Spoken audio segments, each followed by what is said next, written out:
Hey guys, the real Jason Duncan. Dan Moran here on the Root of All Success podcast. It's been an amazing time here. I got the chance to travel from Chicago to Nashville, which is not that far. Had an awesome conversation, being able to share about higher ed, software. We delved into some personal things, and I got to understand a little bit more about Jason as well, and it's really interesting. So I'd love for you guys to check out this episode. Check out all his episodes, even his intro one where he starts to talk about what he plans on doing with this show, which I think is helpful as well. So if you get a chance, come on out here. It's good to see you. Welcome to the Root of All Success with the real Jason Duncan, a podcast that explores how the world's most powerful entrepreneurs unlocked success and how their stories can help you do the same. A successful educator turned entrepreneur, Jason has built multi-million-dollar businesses that have been featured in Inc. magazine and Entrepreneur magazine. His life's mission now is helping entrepreneurs live what he calls #the exit lifestyle. Introducing TEDx speaker, mastermind leader, author, entrepreneur, cigar aficionado, motorcycle enthusiast, and host of the Root of All Success, the real Jason Duncan. The real Jason Duncan. So Dan, COVID a hoax or was it real? let's start off with something easy to talk about. Yeah, I'll tell you what. My thoughts on COVID from the very beginning. I didn't understand it at all. You know, it was kind of interesting. Like all of a sudden, hey, we're gonna have a shutdown, and this whatever. So of course, I'm an inquisitive type person, and I'm looking and checking the things out on the internet and all this stuff. And as little pieces of it came out, it was a little disconcerting. The revealing of some of these things. So ivermectin, for example, one of the medicines that they said potentially could treat it, and it's still kind of controversial or whatever. But on the news, they were talking about, man, this is for horses, and people shouldn't take it, and it was blasted. And this wasn't, Fox News. This was everybody, MSNBC, Fox News, CNN. Everybody was blasting it out there. And my wife and I, we actually went to South Africa for our honeymoon. Well, when you go there, they have malaria in the areas and different things. You take certain, medications or whatever, ivermectin. Hydrochloroquine was another one that came out. And these were just common things like Tylenol here in the U.S. I was blown away. I'm like, I can't believe I'm hearing this from TV. And that was at the very, very beginning. So when did you go on the honeymoon? When was that? We went in 2008. I've been married for 16 years. Right, yeah. but you remember that from... Oh, 100%, yeah. Because it was like, it just popped up. I'm like, and I had to go Google it because I didn't remember. I'm like, that's not horse medication. People take that everywhere, So it was like, yeah, it was like totally like, that came up, and then, there was this and that. And so there was all the censoring online and all this stuff that was going on. And it didn't add up real quickly for me personally. I don't know how you feel about it, but I'm with you. I think it was the craziest thing for me was to watch humans, especially here in the U.S., believe the nonsense. Whether you believe it was real or not, I'm not talking about that. Although I have my opinions, I think it was a hoax in a way that's not easily explainable in a podcast. But what I'm saying is that people started believing everything that anybody in a place of authority would say. And one guy said online, he's like, man, if the CDC came out right now and told everybody if you just crawled on your hands and knees and stayed below 3 feet, you would not get COVID. There would be people crawling on their hands and knees every single day because they believe whatever they said. Yeah. And it's hard to believe here we are 2024 and there's still people out there that are afraid to be around other humans. Yeah, it's pretty wild to think now that you still think all these rules exist. The 6 foot rule in public places was they had arrows. I'm from Chicago, so it was very heavily populated there.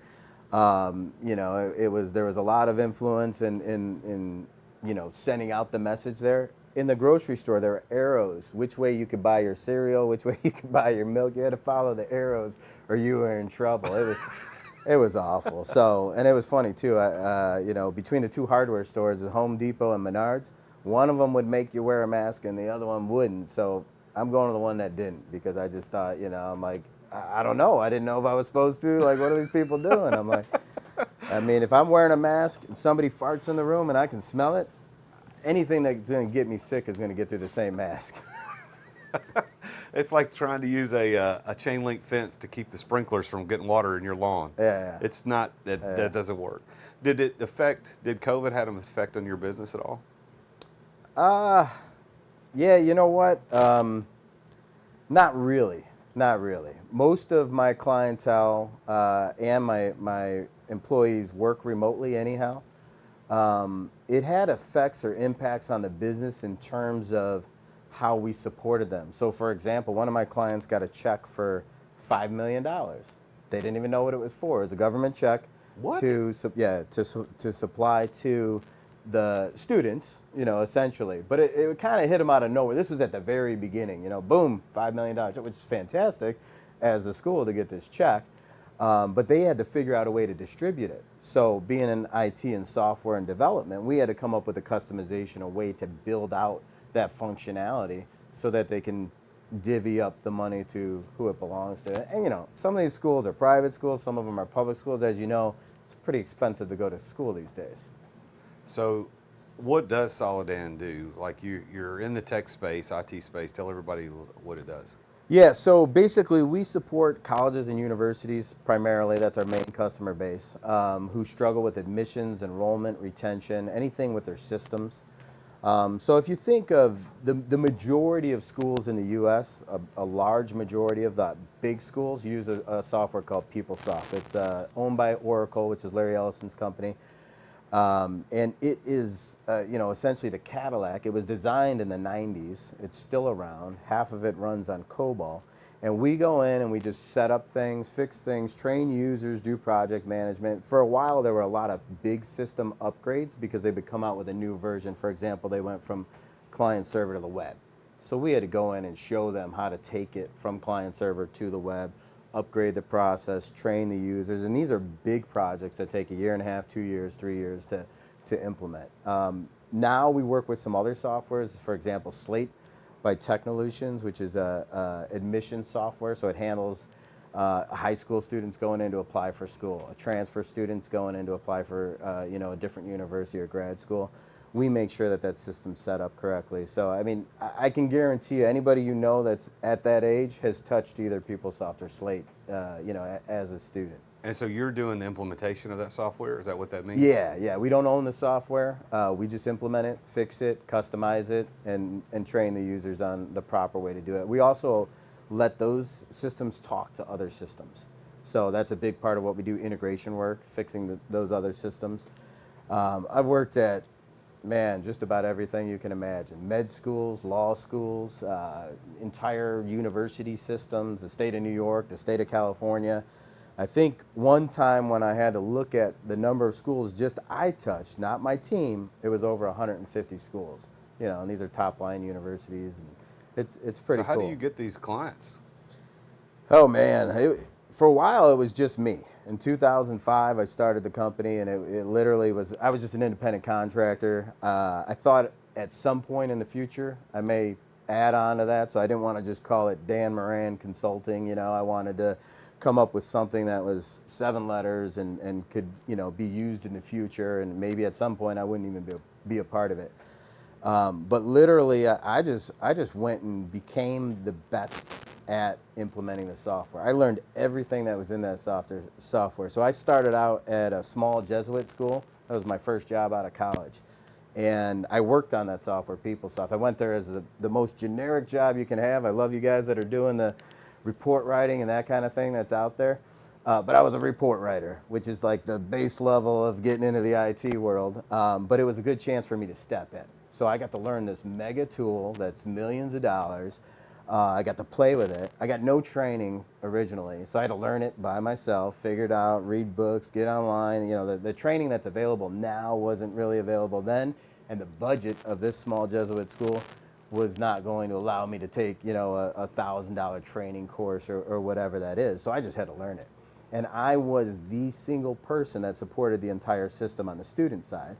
I had a counterpart. She's a great friend of mine today, actually has done work for Solidan over the years as well. she did everything on the HR side of the house in PeopleSoft HCM. So we were the only two people. We were doing technical, functional, everything. Yeah, it was pretty wild. So was this your first entrepreneurial venture? Yeah, so that's a funny thing. That's a good story. I actually went to my boss. I was making peanuts, and I asked for a $10,000 raise, right? I'm just like, all right, I've done a little bit of this. I want to move up the ladder, right? I wasn't making much money. And my CIO is like, you know what? We don't really have that money for you. We like you, we love you, and we're going to do this and whatever. And there was only one place to move up between me and the CIO. So there was a director of administrative computing. And that role was filled. So I had nowhere to go. So I'm like, all right, I think it was Monster was still around. It was the early 2000s or something, and Monster was around. I put my resume out there, got an interview like on that Friday, and got a job offer right away for $15,000 more than I was making. I'm like, you know what? I'm going to try this other thing, and that's how I got into the CRM space. So I end up giving my notice. I go to this other job.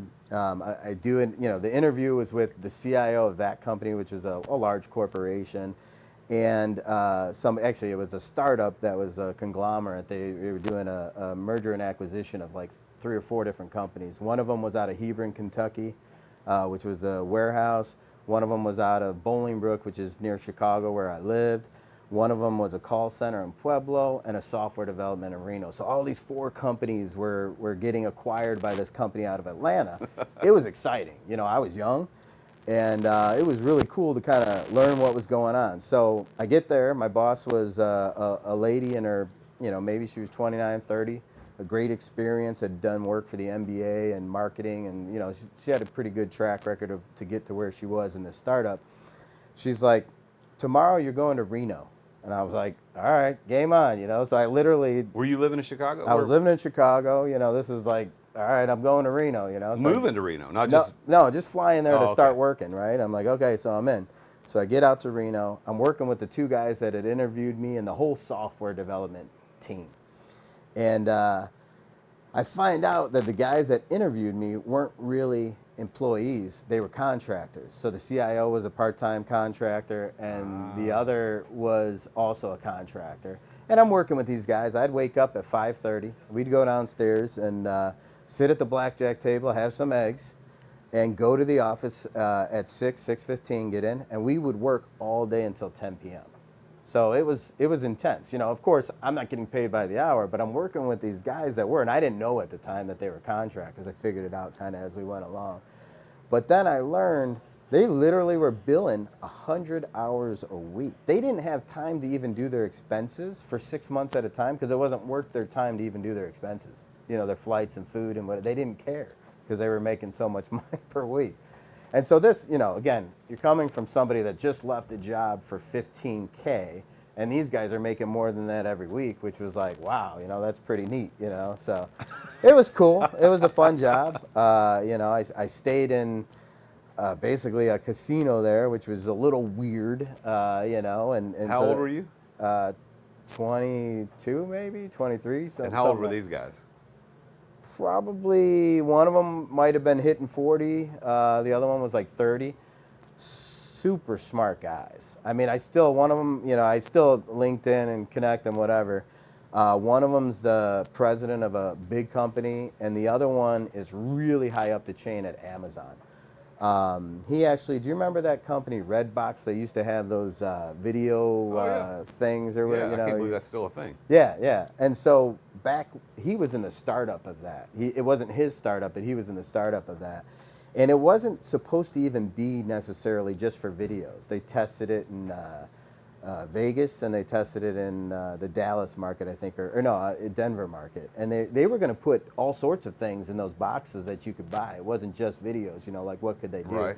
It settled on videos, and that's how it all rolled out, which was pretty cool. But brilliant guys I worked with. So it was fun at a young age to learn from some really heavy hitters, in my opinion, you know, and they were hard workers. I think everybody from the Midwest is typically got that hard work ethic and, you know, long hours and make it happen. And so they were billing 100 hours a week. Yeah.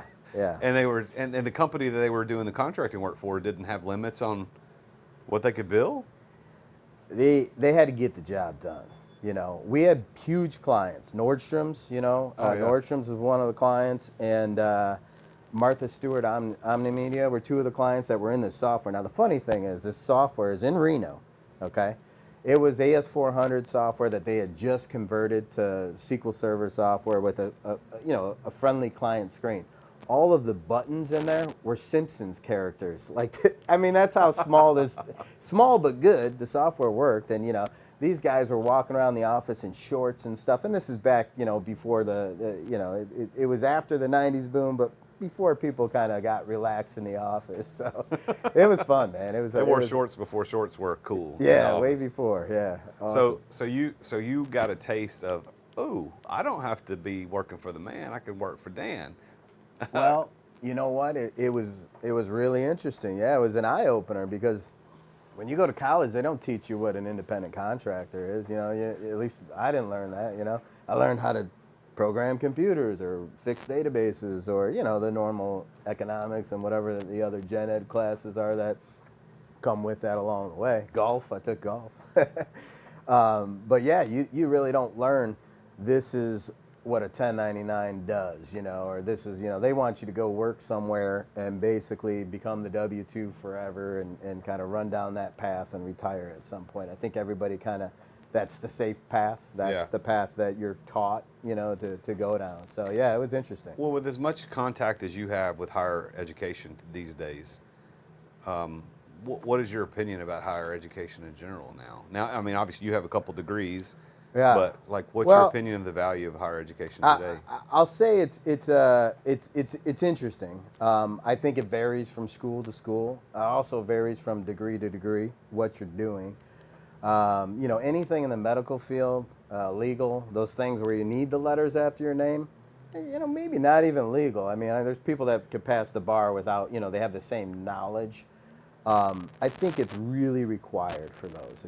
It's a good base. I mean, some of these other, degrees that are out there, they're you walk out of school with $80,000, $100,000, $200,000 in debt, and the only job you can get is making 35 grand a year. It just doesn't add up, So it's that part of it's scary. The value of the education, I do believe it has changed over the years, not because the educational system is not supplying good knowledge. It's because the outside corporate world, the internet, what you can do on a YouTube or a Udemy or these code academies or all these different places, you can get so much information that you couldn't get unless you went to the library and studied or went to a school and learned things. So there's definitely a value proposition that has changed. But I think there is a need, especially in the bigger metropolitan areas. I've worked in Chicago, I've worked in New York, I've worked in LA, to supply school and learning to those communities, right? Let's educate, let's learn, let's put productive people into the workforce. It's tough, man. It's a really tough value proposition, and I think the cost of school increased well beyond the value that you could get out of it. And it's a bubble that's been brewing for a long time. And looking at that software that I work with, Slate, they have a set price right now. The guy that started that company started when he was 13 years old. He's a wild guy. This guy 13? is amazing. He's one of the smartest people I've ever met in my life. He's incredible. Alexander Clark. He literally started this company when he was 13 years old, and now I think he's 40 or something. I mean, they have over 1,800 clients and growing. It's a good. Everybody loves the software. It's really cool. And so from that perspective, he's locked in pricing that he will never raise again. He's made a commitment not to raise his prices, which is unheard of in any corporate business. Mm-hmm. But he's trying to do it to better society, better the education path, reduce and control the pricing and that kind of thing, which I think is incredible. I had a recent guest on the show where we talked about college and about the value of college. So I think it's interesting it's coming up again because this came up naturally in our conversation. Why? And we talked about the value in terms of should you go, shouldn't you? But you brought up something interesting about the cost raising exponentially beyond the value. Why do you believe college has gone up that much? Other than just greed. I mean, but is there any kind of reasonable explanation as to why the cost of college is so much? Yeah, I mean, I'm not an expert in the pricing and cost, but I think the engine is driven by federal funding, a lot of subsidized money that comes in, which is needed uh, for populations that otherwise couldn't attend school. Me being one of those myself, and so the the schools have actually just gone through a process of raising the price, raising the price. You know, we're going to add a new building. Okay, well, where does that come? It comes out of tuition, or it comes out of this, it comes out of that. The software vendors have gotten out of control with their price. You know, move the price up, move the price up, and just everything in general has, the cost of living has moved up, and so it has moved up with that. And you know, it's unfortunate what happened. There was a big exodus, you know, the mass exit or whatever, when COVID happened, because they allowed people to work remote. And so what was kind of nice, unique for colleges and universities, is that folks could be in the middle of, you know, not to pick on a state, Montana somewhere where there's not a large population, and they work at some particular school. Well, you might get the best, smartest people in that town because they don't have industry. You can't go there and get a job at a factory, or you can't do this. And that school is a place where people could go and they could expect to work 20 years and get a retirement and pension and health benefits and all that kind of stuff. So they were able to attract some of the top-notch people that they may not have been, because the salary that they pay to the folks and the administrators is just not that high compared to corporate positions. So it's interesting that what can happen from that perspective. Well, do you happen to know, with your work with colleges today, what the average credit hour costs is? Oh man, I don't know offhand. I'd love to know that Well, number. I was talking about this with somebody else this morning.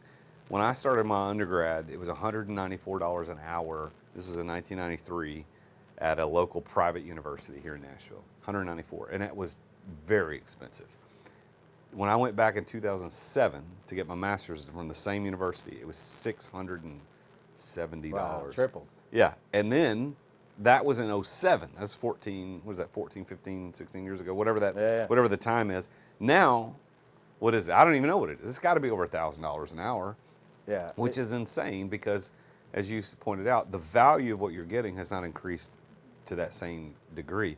So I think, Dan, I agree with you that, so if you're a doctor, you know, I want you to go to college. I want you to know the intricacies of how God made our bodies and how you can fix us. And if you're going to be a lawyer, I think to a small degree, I think I'm on the fence on that one, because like you said, people can learn that stuff without necessarily going to college, although they probably would perform better if they got that information. But the average guy, like what you do today, do you need to go to college to learn what you do today? No, I would say no. Yeah. No, I mean, you know, computers is a bit of a different animal. You know, and again, I don't want to devalue the the trip or the journey that Yeah. an 18-year-old. If we talk about traditional undergrad, the trip or the journey that an 18-year-old can take to 20 or 22 or whatever, you know, whatever that is. There's a lot of growth there. It's the first time being away. Assuming that they're on campus, there's, you know, I think there is value in some of these gen ed classes, kind of getting an experience, getting around others, learning how to balance a checkbook, some of the basic things. Of course, you could learn those if your parents sent you out of the house at 18 as well, but you know how things are today. It doesn't happen that often. So Yeah. I think there's a lot of value in an education. I would like to see more value driven through the university system than what is being offered today. And Yep. because, like you said, there's so many competing, I'll call them products, you know, these certifications that are out there. You know, you can, for technology, you can learn anything on your own or sign up for an online course. There's a lot of free information out there. And some of the top colleges are putting out some courses that are free for folks to sign up on too. So, you know, it really, there's I think a better way to handle some of it. Yeah. But I do think that there has been you know, an expectation that people will go to college, we're going to make X amount, and it's just going to carry on. I have, as a dad of two early 20-year-olds, 20 something. My daughter's 21. My son's 23. My daughter, she's in college right now. She's doing online classes. My son did a technical degree and got a technical degree, but for him, I kind of think about he's the kind of guy who needs some direction. So for me, I think if he'd have gone to a traditional college, whatever he would have decided he wanted to pursue, I think it probably would have helped him get direction. My daughter knows exactly what she wants to do and what she's doing right now. There's zero need for her degree, and I've told her that, but she's doing it anyway, right? She's doing it in spite of that. But I think that for the kids that coming out of high school that don't know, I think a local university, a junior college, something would help give them direction, like give them exposure. Oh, I didn't know Megatronics existed. I didn't know about this. I didn't know about that. But beyond that, I think you should try to go out there and just make your way, man. I think starting a business is a great way to figure that crap out. I think starting a business is the best way to figure it out. I actually did a breakfast ball post the other day, and in that I described the gauntlet.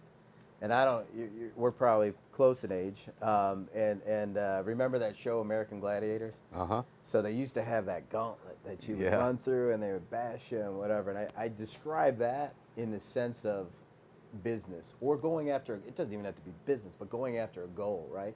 Some people will get knocked back on that first one, they just quit. They're going to find a different gauntlet or a different opportunity or whatever that might be. But if you take that hit and move on to the next one, take another hit, and you might get stuck, move forward, you've got to progress through that. So, it is interesting, man. I think at that age, there's so much you can do. I have a very successful friend who has a 19-year-old son, and they're actually doing a business, creating a product, pickleball rackets or whatever, And so this kid's super sharp, probably got great grades in high school and that kind of thing. His father owns several businesses and whatever, and it sent him on that track, which I think is, but it's not a track for everybody, right? You have to have a little bit of that. I don't want to call it a chip on your shoulder, but you need something ingrained in you to do that kind of thing. I think personally, everybody should wait tables at some point in their life. Everybody should do some kind of physical labor, whatever that might be, and everybody, should be in some type of sales role to learn sales, right? Those three things. And I went through life, I always had people telling me, you should be in sales, you should be in sales. And talking about software, talking about fixing a problem, solutioning things, whatever that might be. And to me, sales was always a dirty word because I never wanted, I'm a very honest guy, I never wanted to be in a position where I had to tell someone something that wasn't true to get them to spend their hard-earned money on it. And so I always felt that way. But in the last couple of years, I've gone through this transition. I've gone through a lot of training. I've read so many books, it's insane. And I see the beauty of sales, and not the dirty, seedy stuff, because that still goes on, but there is a message that you can send to a customer and really convince them that this is the problem that we can solve for you.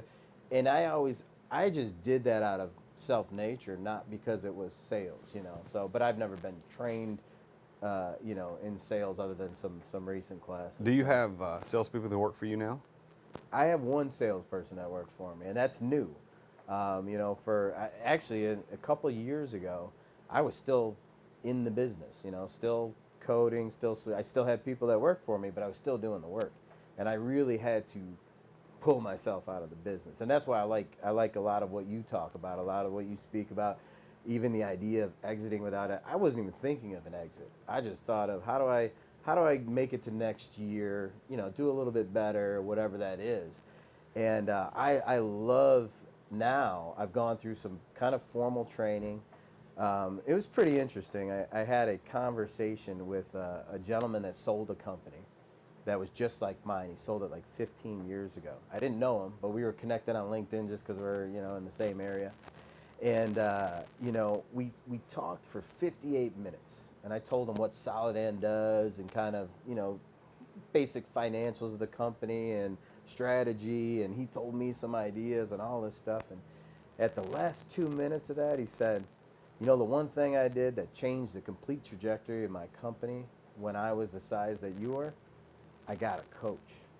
And I couldn't believe to me, a coach was Mike Ditka, right? That's a coach, right? I'm from Chicago, obviously. The 85 Bears was my team, And I didn't understand coaching because I had started so young with the company. I never went through the big four where they had mentoring programs and coaching programs. I never worked for a giant corporation that had that. And so it just was this concept that was bizarre to me. I didn't know what a coach was. So he said, yeah, so he introduced me to Keith Cunningham, who I didn't know that name, and I didn't know that I was supposed to know that name, whatever that was. And so sent me to this, this program. It turned out to be a program. And again, I really never invested truly in myself, other than the education that I had 25 years ago. And so this was an interesting, idea, right? But I wanted to explore it because he had recommended it. He had exited his company. And this is a guy that had a company like yours he had sold years before. Yeah, absolutely.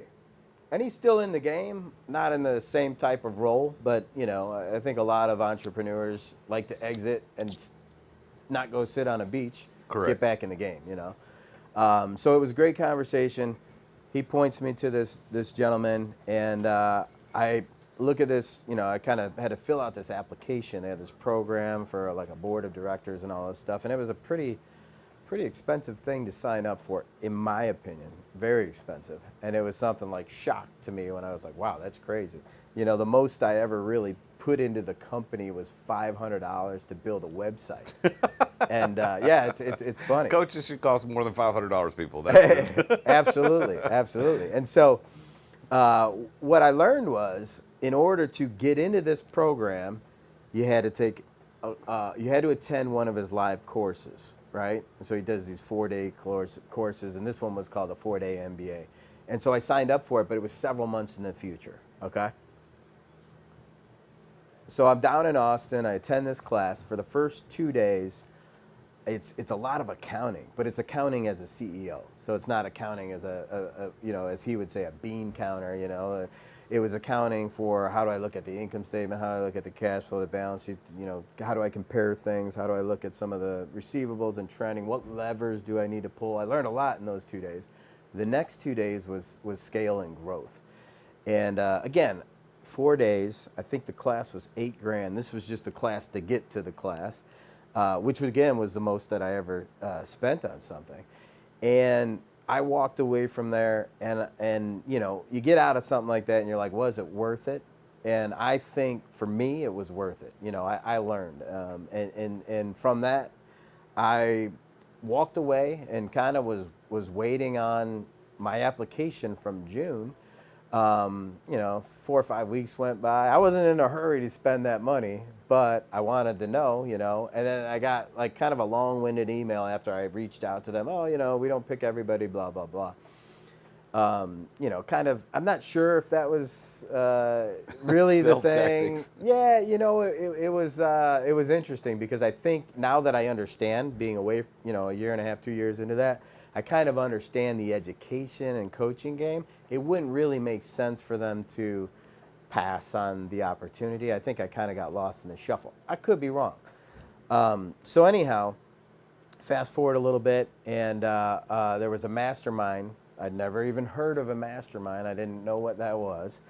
There was a mastermind that was somebody dropped something on Facebook, and it popped in my. I was like, that sounds kind of interesting, and I looked at it, and this was $1,000 a month, and I was like, well, hey, I was just about to drop a big amount of money. Let's see how this goes, the month-to-month kind of thing. And I'm like, all right, let's do it, right? It was about business and all those different things. And I was like, so I gave that a try, and that was life-changing because I got in a environment around men and women, mostly men, that wanted to excel in whatever they did. I mean, people did, HVAC, solar companies, crypto, financials, tech. It was a mix of things. Nobody was in higher ed software except for me, but it was a mix of folks. And quite frankly, there was a fitness guru, a personal trainer that would do as part of that was doing a session on Thursdays. I lost 45 pounds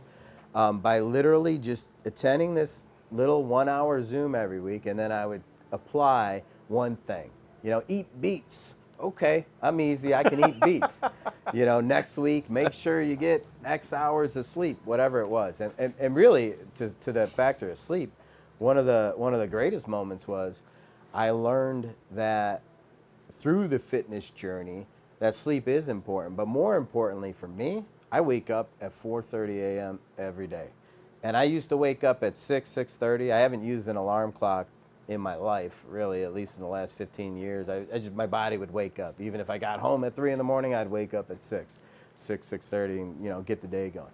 When I shifted to 4:30, it really changed things for me. I have a bit of a morning routine. I wake up, I weigh myself just to see if I did good or bad yesterday. And then I put lotion on my elbows, which is funny. This is one of my keys to life. If you want to know how old somebody is, look at their elbows. I'm telling you, you're going to laugh. But if we walk into a restaurant, which we might do later today, I'll show you, if a manager or waitress or whatever walks up, I'll guess their age probably right on the money. It's pretty wild. So just little things like that. I do that. I walk downstairs and I pray. It's the first thing I do. I don't turn on the lights. I get down. I got a little lazy boy that I sit in front of and I pray.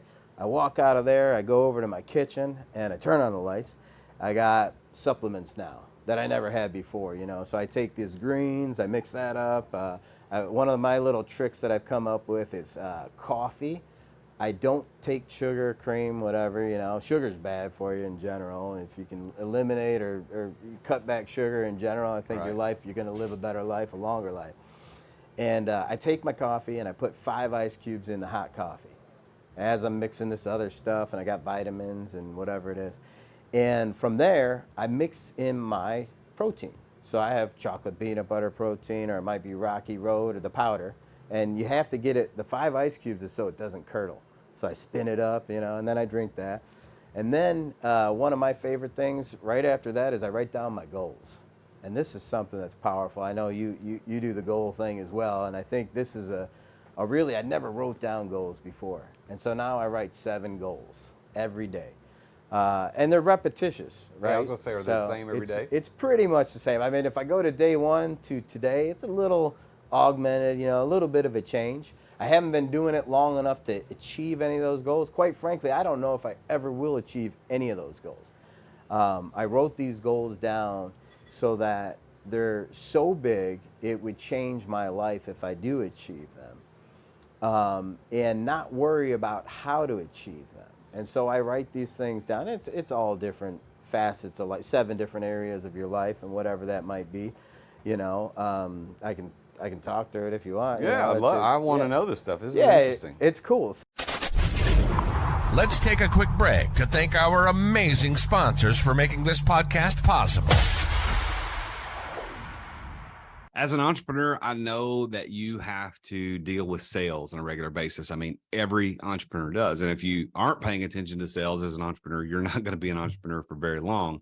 But I've got a sponsor of this show called Dub that helps you bring the personal back to sales. If you want to figure out how to improve content creation, improve client trust, improve your sales process, decrease the sales cycle, because we all know time kills deals. If you want to increase client bookings and increase conversions, you need to take a look at Dub. There's a special offer for Dub for listeners to The Root of All Success at therealjasonduncan.com/Dub, and that's DUBB. What Dub does, I've been using this for years. I'm a huge fan, and I'm so honored that they're our primary sponsor of the podcast. But they have helped over 60,000 businesses around the world communicate better, to make sales easier, to make sales more personal. And Dub is built for growing teams. I mean, you can set up video emails, you can set up custom onboarding, you can do admin reporting, anything you need around video and sales and automation. Dub is there. You can try Dub now. Your conversions to sales are waiting. All you got to do is go to therealjasonduncan.com/Dub. And there you're going to get 2 weeks for free to try Dub. Plus, you're going to get 50% off your first 2 months of Dub. You can't beat that. So go check it out. Go to therealjasonduncan.com/Dub. Thanks for listening to our sponsors. Now, back to the show. So it's I do my fitness goal, right? Whatever that might be, health, fitness, whatever, and then I do a financial goal. It's kind of a big term, financial goal. One of my goals is to be able to write a $100K check out to a charity. I want to be able to do that. I haven't done that yet. I'd like to. It's coming soon. I'll be able to write that check to one charity. I'm very charitable. I like giving, and I've kind of increased that over the years, and so I like that. Education, how am I learning? What am I working on? Career goals, what does that look like? I may want to exit a company or, doing certain things with my career. Relationship, and in my relationship, that's, I write specifically about my wife, and I have 2 kids that I love very much, so that's an important piece of my goals, what that looks like. Recreation, I think recreation, maybe not as important, but I do think, at least from my perspective, you should be competitive in something. I think that competition, it might even be business, but as a recreation, I was a very competitive pool player. I played billiards No kidding. in school, and I competed. I won the regionals every year in college. It's like the ACUI is like the NCAA of sports, bowling and pool and some of those other sports. And I even went to nationals one year, which was kind of fun. And then my last one is spiritual. And my spiritual goal is not that complex. I don't think it's something that I've written in a way that I can achieve. I do achieve that goal, but it's very important to me. In terms of, it's simple. I'll even say it like I communicate with God daily, and I live my life in a good manner. That's my goal, and that's my check goal, right? So I'll make sure. And as I write it, I think, what did I do yesterday? You know, and I make sure. And the beauty of writing down my goals is it might be 2:36 in the afternoon, and I don't really get into like seeing the cookie on a table or something like that, or whatever it might be, or maybe I was going to buy something on eBay, but because I wrote my goal, whatever that was, it makes me think, boom, I got to stay in alignment. So it's really good. It's really cool. When did you start that practice? Man, with these 7 particular goals, it was in last fall. So it's recent. Recent. What made you want to start doing that? Honestly, there was a friend of mine that was doing it from online, and I met him a few times in person over the last year. And I asked him. I just reached out to him. I said, "Hey, man, what do you write in your goals? What is it?" And he wrote. He said, write these 7 things. Didn't tell me what his goals were, but write them as if they already happened in the past, and don't worry about the how. So I have that in the beginning of the book. And, I put his name there or whatever. So, as I'm going through this journal, I have that. But, it's a different goal setting than your 90-day goals. It's a different goal setting than your strategic business goals. These are true life goals. Now, all those other goals should fall in alignment in these goals. And I think that's a key to it. That is important. One of the things I heard somebody say, I don't remember where, well, there's 2 things I want to say about goals. I'm reading Psycho-Cybernetics again for the 3rd time. Have you ever read that book? No. Definitely is where your mindset is. You would dig this book, Psycho-Cybernetics. You could download it and listen to it on the plane on the way home. But he talks about, Dr. Maxwell Maltz wrote the book. He said, goals are sometimes hard to get your head wrapped around, but he talked about one dude saying, I don't do goals, I do projects. So everything is a project. Like, I want to give $100,000 to a charity. Well, that's a project.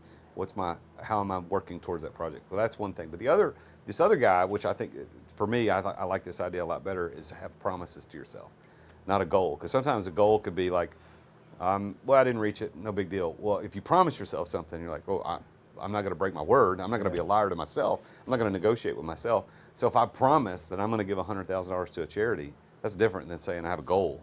Because a goal is always somewhere out in the future. Although I like the idea of writing them as they were in the past.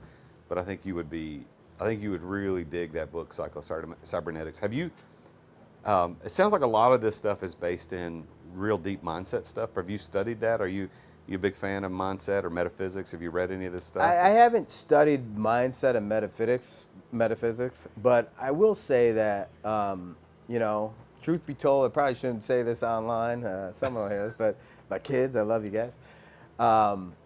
I've read 3 books in my life.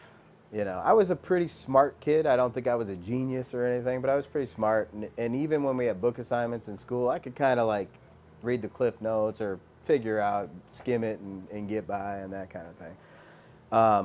In the last year and a half or something, I've read over 60 books.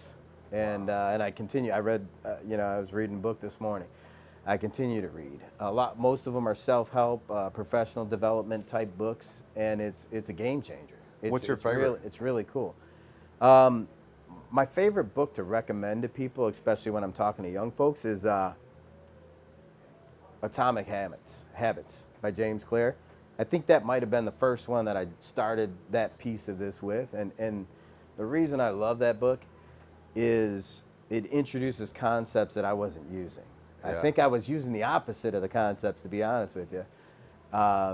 It's funny, in business, I would make a certain amount of money and retract as I got towards the end of the year because I didn't want to get to, it's just whatever that was. Okay, well, why was I doing that? Because I didn't have correct habits in place to track to something appropriately, whatever it was, with the plan or whatever that looked like. My whole morning routine that I discussed, it's all habit stacking, right? I was a bad pill swallower. My whole life I would gag on pills, right? I just was never that kid that could swallow. I don't like taking medicine in general. I have a little action pack or whatever it is of vitamins. I don't even know how many are in there, 8, 9, 10 vitamin, whatever it is, and omega-3 fish oil, a couple other things and things like that. But because of the habit stacking, I was like, you know what, I'm going to try 2 today. And now I'm going to try 3. And now I can just pick up a handful of the pills and do it and whatever. So I stack those good things together. I hate the taste of my greens that I put in the water, but because it's in my stack, I just do it. What is my habit stack? And that's probably the most valuable thing that I got out of that book. I listen to a lot of podcasts now. When I was doing, I did 75 hard with my wife, which was awesome. And so, I haven't worked out 20 years. I literally just, didn't work out. And my wife and I did it. I asked her one day, I thought she was going to say no. I didn't think she'd do it, And she was your out. You were just hoping she'd say no. Well, it's fun. I already had it in my mind that I was going to do it, right? And I think by nature, humans in general procrastinate. Not everyone, but most humans have some level of procrastination. And that challenge literally removed procrastination for me. So, 75 days of sticking to that. Are you familiar with the 75 Heard hard? about it. I don't know much about it. You could tell me. I'd be it's interested to know. cool. I mean, it's not super complex. It doesn't cost any money. And basically, you work out 45 minutes outside. You work out 45 minutes inside. You drink a gallon of water.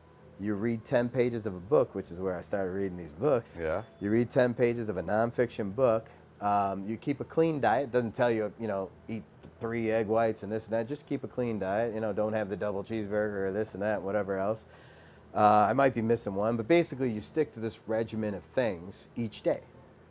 And if you miss one of them on day 1, you're on day 1 again. It's Groundhog's Day now, because there is no day 2. You're on day 1 again. Oh, wow. 5 days into it, it's 110 degrees and you don't feel like doing that outside workout and you're tired, you came home from work, you start over on day 1. So that's the challenge. So 45 minutes in and out. So that's an hour and a half of working out every day. Yeah, but not together. You got to spread them out. But 75 days in a row. Yeah. What'd you do? What'd you do for the workout? Just out of curiosity. Different things. I mean, I walked sometimes. I'd walk wherever, walk with my wife. I was riding a bike. I was pretty out of shape, to be honest with you. I ended up losing like 20 pounds, which isn't amazing or anything. But when I came away from that, it was, now I got a habit of riding a bike here and there, working out, at the gym, walking, mix it up. It wasn't the same thing every day. It just was kind of this thing. Now, where I made a big mistake was my 75th day into 76 was vacation in Mexico with my family. Now, there's a mindset there that, hey, I reward myself with giving all this stuff. No alcohol. I'm sorry, that was the other one. No alcohol for 75 days. Now I'm of that mindset. Let's celebrate. So I went to Mexico and I went back to, whatever the great food of the restaurants and drinking and all these kinds of things and whatever. I might have put 5-10 pounds back on that week or whatever it was. But now, if I did that 75 hard, there's no way that on 76 you're going to find me going crazy bananas or anything like that. Because that was, a year and a half ago or 2 years ago or whatever it was.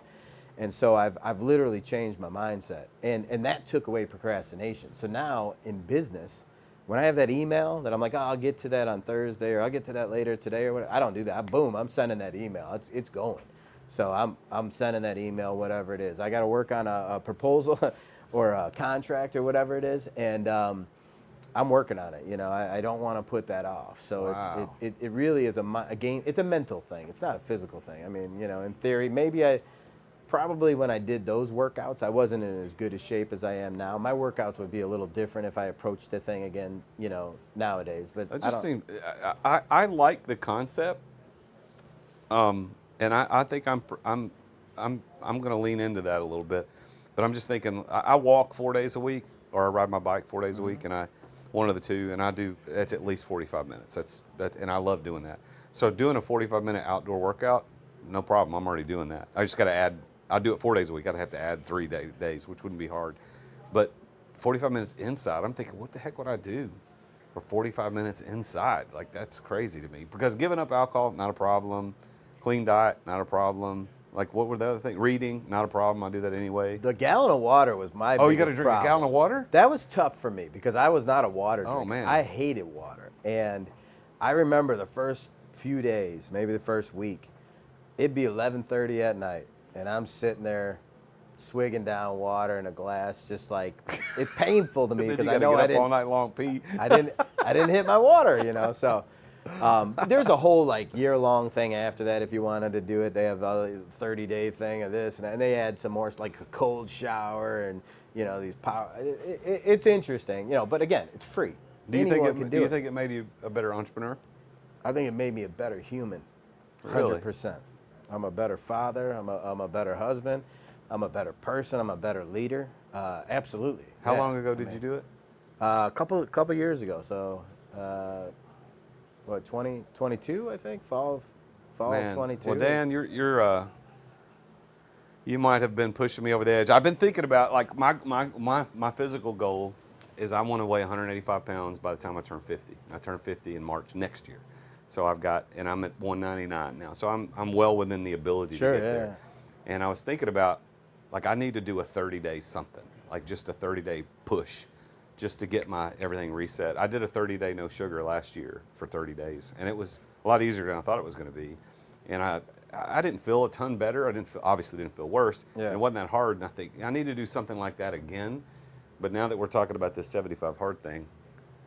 Well, I'll tell you, last summer, that personal trainer I was talking about earlier, I got into the Superhuman Upgrade, which is his program. Right? It's a 5-week program. And leading up to that, so in February, I did 75 hard and finished, I think it was like Halloween, like right before Halloween. Fast forward a few months, I started that mastermind. Now I'm in January, February. I did my blood work. And I'm the guy that doesn't normally go. I think a lot of men in general don't go to doctors unless something's wrong. And even then, it's not until it really hurts or whatever it might be. And so I got my blood work done. I didn't even send it to a doctor. I sent it to my personal trainer, this guy. And he literally went through Facebook and sent me a voicemail for every single biomarker in this. He told me which ones to get, because when you go to your primary care physician, you're a number. They want you, at most primary care, they want you in and out, and they're making money. It's just like clicking through the people, as many site visits as they could get in a day, as many things so whatever. So that was kind of my feeling there. And he literally told me, you need to eat more yellow peppers. It wasn't like, hey, go buy all this expensive stuff. The only thing that he told me to buy as a supplement was omega-3 fish oil, because of some indicator, I don't even know what. The best part is, I don't care what. I trust this guy so much that I will just pretty much follow what he says. He was, bipolar diagnosed, ADHD, all these things in his 20s, and they had him on all these different meds. And he was, I don't want to say he was going nuts, he's a great guy, but he was trying to unravel and figure out what's going on. And he basically kind of reverse engineered what was going on in his body by doing all this stuff and exercise. He's a vegan, which I'm not. But, all these different things. And now he doesn't take anything. And there's a group of people in this thing that it's incredible. I mean, what's this called? It's called the Superhuman Upgrade. Who is it? It's Fraser Bailey.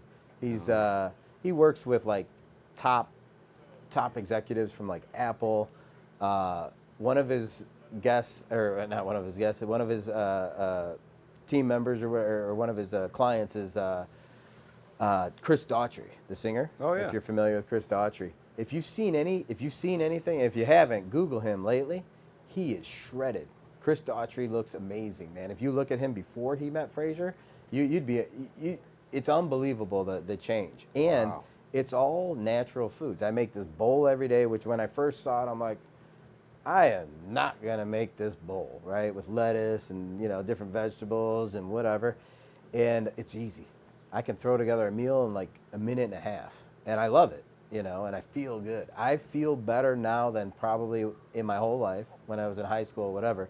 And I do want to go get my blood work done again because I know I've improved a lot of the things, but there might be further pieces that I can, move the meter on certain things, I still got a little bit of weight to lose, but I'll tell you what, I feel good, man. I'm running around with my kids. I'm playing basketball. I'm playing, volleyball, running around with them. It's fun, man. It's That's a lot awesome, of fun. man. Yeah. Well, good for you, dude. Yeah. Well, why do you think you've been so successful in all these things? I mean, you've obviously had success in business, success in your health and changing things and your habits. What is your key to success? What do you think has been the one thing? Yeah, I would say discipline. I think discipline. And I post every day online on my Instagram. I post habits, discipline, results, and it's not for the world to see. It's for me to remember. So I'm just posting a picture at the gym. They're not pretty. I'm not fixing my hair and doing all this fancy stuff, but it's literally that, right? And that transcends into everything else. So I think I started with kind of just starting to question things, get my mind right. Then when I went through the 75 hard, it kind of solidified things. Then it's just this reading all those books. And I did some training on sales, leadership, marketing, some other things, and really kind of honing in on self-improvement. And now with my team, I push them to do things. So I'm giving them, hey, read this book, or here's a line of something I was looking at, or go check out this podcast, whatever it might be. So there's a lot involved, I think, in getting there. I mean, I think from day one, coming on, just learning that hard work. I think hard work's important. And there's a lot of people nowadays that don't know what hard work is. Yeah. I mean, I did seal coating. One time there was a Marine, he was 26 years old, I was 17. We were doing a Brown's chicken parking lot, right? And this other thing, we worked 40 hours straight, nonstop, no sleep, had a couple meals in, McDonald's or whatever it was at the time. But he made me push that broom harder than I wanted to push that broom, like boom, boom, boom. And it's just repetitive things. I remember being on with a college. It was January 2nd or something, right around the turn of the year, and we got this file that we had to load and do. We were on a phone call. This wasn't a Zoom. It was one of those teleconference. We were on a phone call for over 24 hours, whatever, sitting around. It's that same mentality, like do what it takes to get it done. From that perspective. Now, do I believe in automation? 100%. Do I believe in finding the right people to do certain things? 100%. I wasn't very good at delegating certain things because I didn't know that game, right? There's a game to that. There's a strategy. Speaking of books, I think it's Dan Martell's Buy Back Your Time. Great book. Amazing book where he gives you different strategies and things. And if you just read a book, a lot of people like to listen to books. I don't like to listen to books. The only book I love to listen to, and I will not give somebody the book, Outwitting the Devil.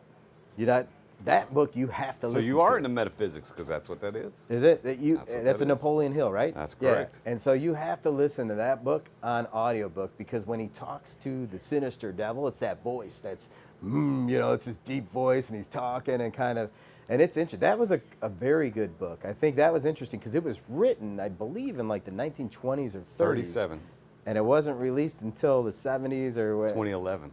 Was it that far along? They wanted, when did he pass away? He In the passed 70s? away in, I think, 80, Okay. 1980, but he wrote it in 37, right after he wrote Think and Grow Rich, but his family wouldn't let him release it because it sounded too weird, like Yeah, just right. interviewing the devil. Right. Well, and then he passed, and his wife wouldn't let them release it either.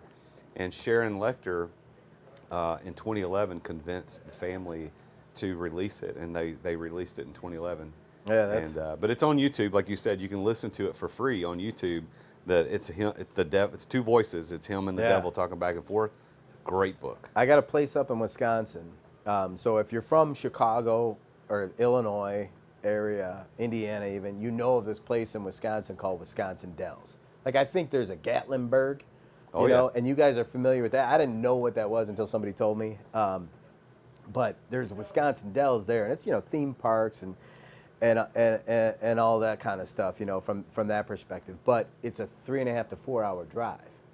And so, boom, I can listen to a book. And that was one that I listened to That's on the way correct. up there, which is wild. I listened to that book for the first time several years ago, and it blew me away.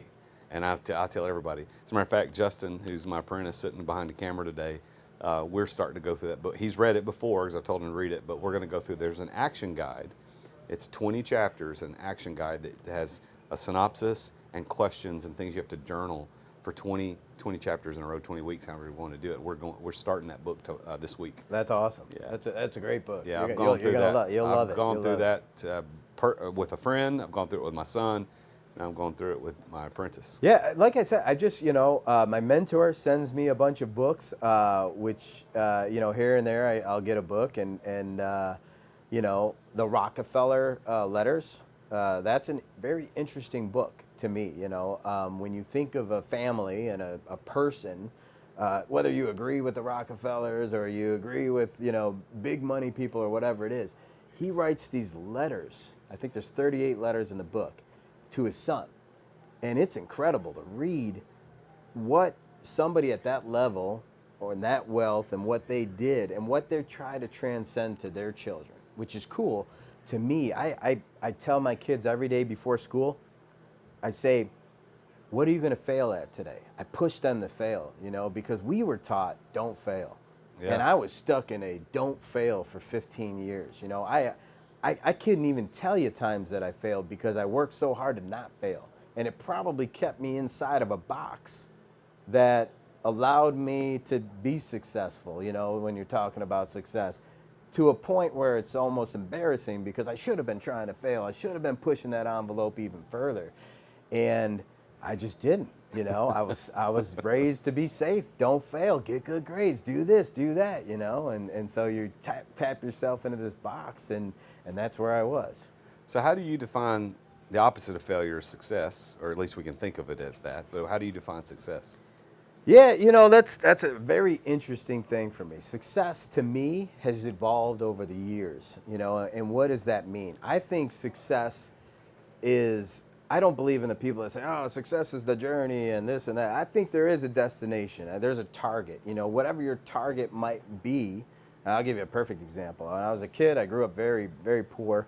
And I hate to say I grew up very poor because I had a roof over my head, but I grew up with basically a single mother, 5 brothers and sisters in a 3-bedroom house, and so we lived there, and that's great. I know people that were, not in the same situation that we were in, but from that perspective, hot dogs and mac and cheese was the majority of what we ate. That was our dinner, and so that was the thing. But when I was a kid, I wanted to not have to worry about prices on everything. Everything was an expense. We can't get this, we can't get that, you can't have this, you can't have that. And so, to me at a young age, success was getting to a point where I didn't have to worry about those prices. And I actually achieved that, and we talked about this earlier, when I went and became independent and started Solidan, and so I was able to no longer have to do that, right? Now, my problem with success at that point was I achieved it. I hit that target of success. And I didn't move the bar, right? I didn't move the goalposts. And so success to me after that was just living a good life, you know. Found a wife, which was phenomenal. Wanted to have kids, had kids. My kids are great. Success is being a good dad, beautiful.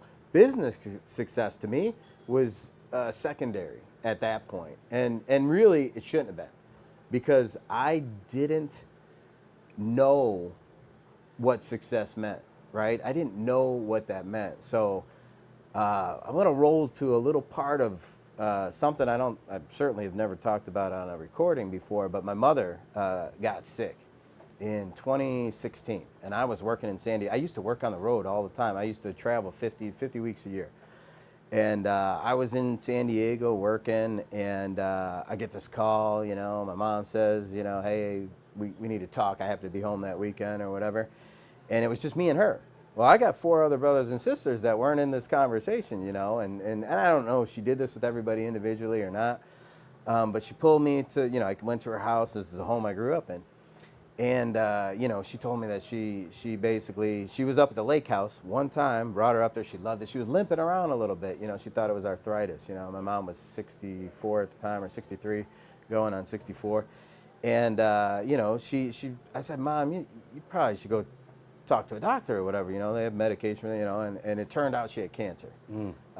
So it was, you know, a stab in my heart too. You know, that's your mom, right? You know, it's tough. And so I was there sitting with her, and immediately I didn't think, boom, how do we fix this? How do we save everything? I'm thinking, what did she not do in her life that she wants to do? Because I can do that now. I can make that happen for her. You know, this was 2016, and I knew she took French in high school.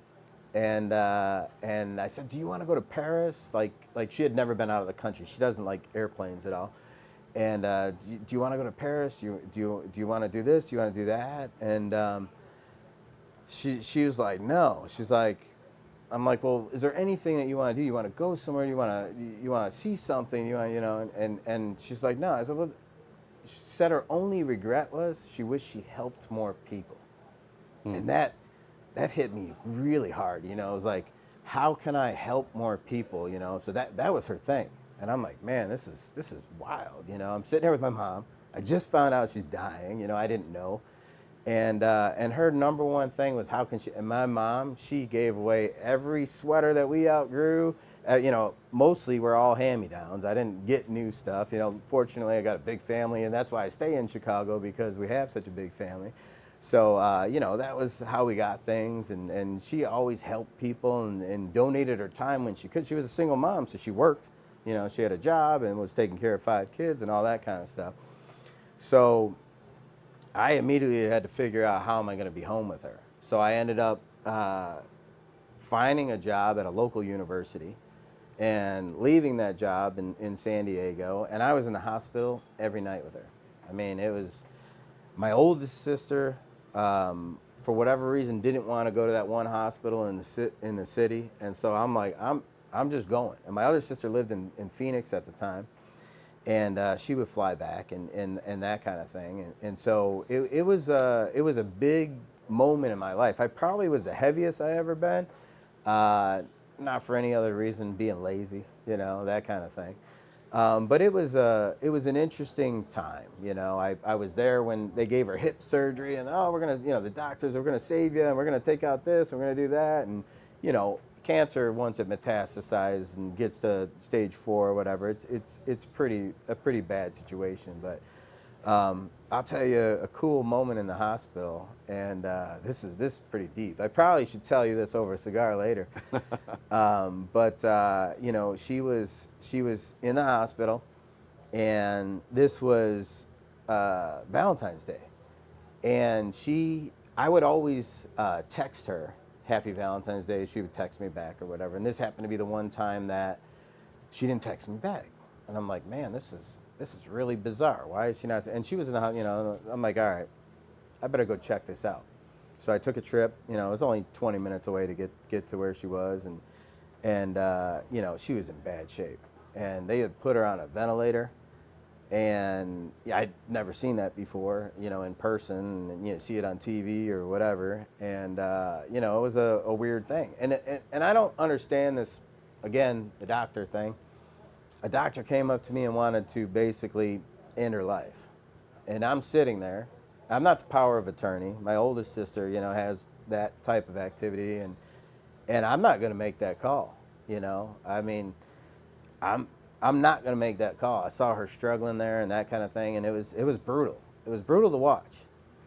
And we prayed a lot in the hospital too, and that was cool when she was at a different place. And and I'm sitting there with her, and I'm like, man, this is bad. But my sister was in Phoenix. I called her. I'm like, you got to try and get out here. And luckily, somehow, she got a flight that night. It was like midnight. So she was flying. I got this doctor asking me. I got my other sister, my brother's handicapped. I got my other sister, who my brother lives in the basement. I built out a room for him. It's beautiful over there, a good setup for him. Because now, when my mom passed away, he had to go somewhere, right? And so at that time, he wasn't there yet, Actually, I don't even know where he was at the time. He might, I think he was staying with my sister, but I don't know what the situation was. And so, fortunately, my one sister is there. Now, 4 or 5 hours roll by. My other sister, she gets there first. The other sister gets there, and they still got her on this machine. We had her actually trying to write on a piece of paper, and it was gibberish. I don't know if you've been around somebody when they're dying, but it was gibberish and whatever. And she came to. Just that morning, everybody was there. She came to. It was unbelievable. She's got 7 brothers and sisters. All the brothers and sisters came over the next 2 to 3 days. Everybody got to sit with her, and it was a cool moment.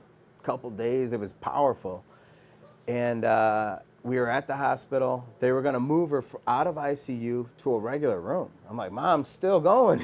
She's good. She's back where we want her. So I did actually. I took my brother back to our house in a hometown, the house I grew up in. And I'm going to probably sleep there because we're tired. I've been up, 48, 60 hours, whatever it was, 3-4 days in a row, just not sleeping. And I'm going to get my brother into the house, and we get a call on the driveway. I guess she asked, where's Danny? I'm Danny to family. My brothers and sisters call me Danny, my cousins, my aunts, uncles, all that stuff. And where's Danny at? And I got this call on my driveway, and I'm like, man, this can't be. We were just moving her to the other room. And so I don't know if they couldn't move her, but I went back to the hospital. I think they might have moved her, but she felt this is it. This is the time. After she could talk now. She couldn't talk because she had that ventilator, and she could talk now. But she pulled me in real close, and she was like, I don't know why me, but she's like, Danny, do you think I'm cheating Jesus? Because they wanted to give her morphine. And she's very religious, and she felt a power around that. And I'm sitting there, I'm trying to hold it in, man. I'm sitting there, and I'm like, no, man, you ain't cheating anybody, It was deep, man. It was powerful.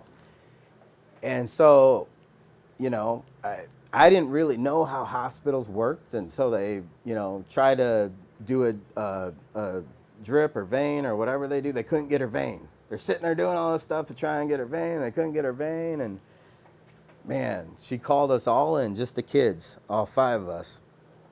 We were sitting around the bed, and she said, I love you, I love you, I love you, I love you, and I love you. And then she just turned yellow, gone. Wow. It was crazy. It was wild. Wow. It was like, literally, it was like she had just lifted out of her body at that moment, man. What a blessing to wild. have that experience.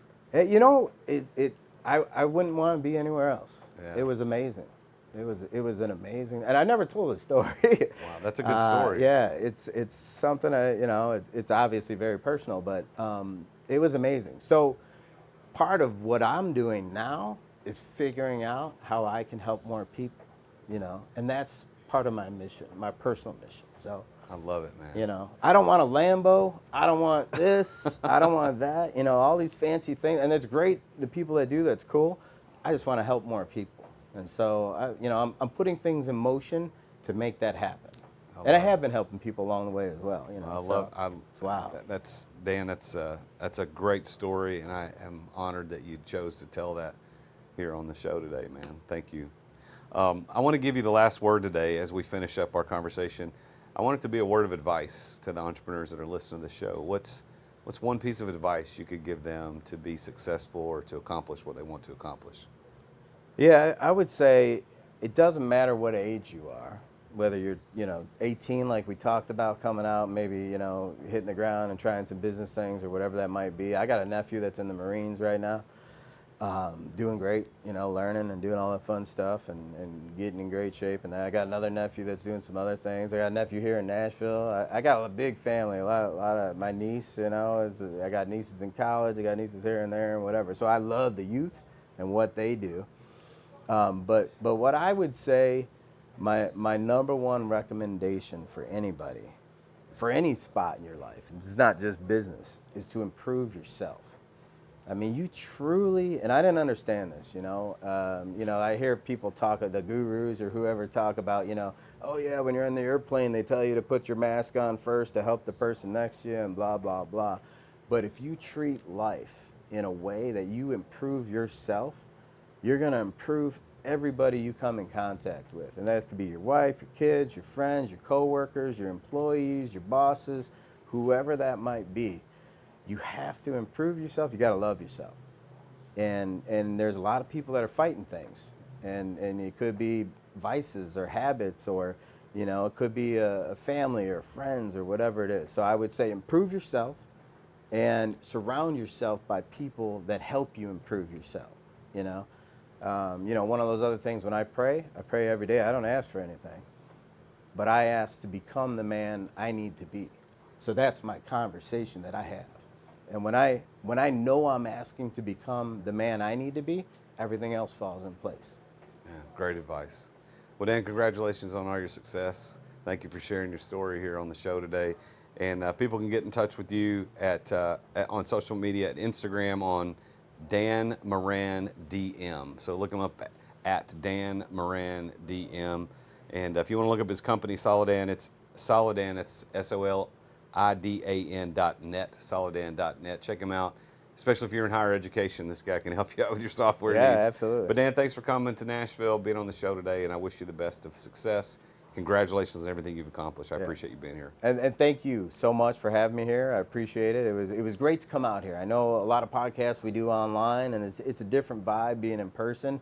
Love having a cigar. Yeah, man. And I appreciate you. I love what you're doing. I've followed a lot of your podcast episodes and series. I'd like to kind of understand what you're doing with the coaching and those kind of things as well. It's really interesting to me, and I know you want to help people. I know you have a pastoral background and different things, and the baseball and all these other things that you've done in your life and the steps that you've gone through.